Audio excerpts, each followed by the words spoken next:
পাকিস্তান ১৯৭১ সালের যুদ্ধের প্রতিশোধ নিয়েছে বলে দাবি করেছেন পাকিস্তানের প্রধানমন্ত্রী শেহবাজ শরীফ। তিনি বলেন, বিশ্ব জানে ১৯৭১ সালে কারা মুক্তিবাহিনীকে প্রশিক্ষণ দিয়েছে। এখন তারাই বালুচ লিবারেশন আর্মি ও তেহরিকি তালেবান পাকিস্তানকে সমর্থন দিচ্ছে, যা ভারতের প্রধানমন্ত্রী নরেন্দ্র মোদীর কাছ থেকে আসছে। ১৪ মে শিয়ালকোটের পাঁশশুর সেনানিবাসে অপারেশন বুনিয়ানুম মারসুস এ অংশ নেওয়া সেনাদের সঙ্গে সাক্ষাৎ করতে গিয়ে এ মন্তব্য করেন তিনি। টানা সপ্তমবারের মতো বেস্ট টিস্যু পেপার ব্র্যান্ড হিসেবে স্বীকৃতি পেয়েছে বসুন্ধরা টিস্যু। সেনাদের উদ্দেশ্যে শেহবাজ শরীফ বলেন, অটল সংকল্পে শক্তিশালী বীর পাকিস্তান সশস্ত্র বাহিনী বীরত্বের সঙ্গে তাদের মাতৃভূমিকে রক্ষা করেছে এবং প্রতিপক্ষের পুরুষোচিত আগ্রাসনের বিরুদ্ধে এক চূড়ান্ত আঘাত এনেছে। পাকিস্তানের সাম্প্রতিক সামরিক সাফল্যের উপর বই লেখা হবে।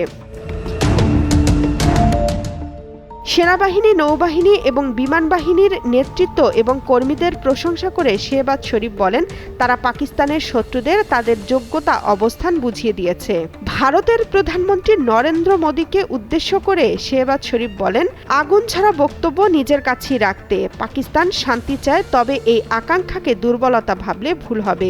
তিনি বলেন, ইতিহাস চিরকাল মনে রাখবে কিভাবে পাকিস্তানের রক্ষীরা ভারতের আগ্রাসন ঠেকিয়ে দিয়েছিল মাত্র কয়েক ঘন্টার মধ্যে।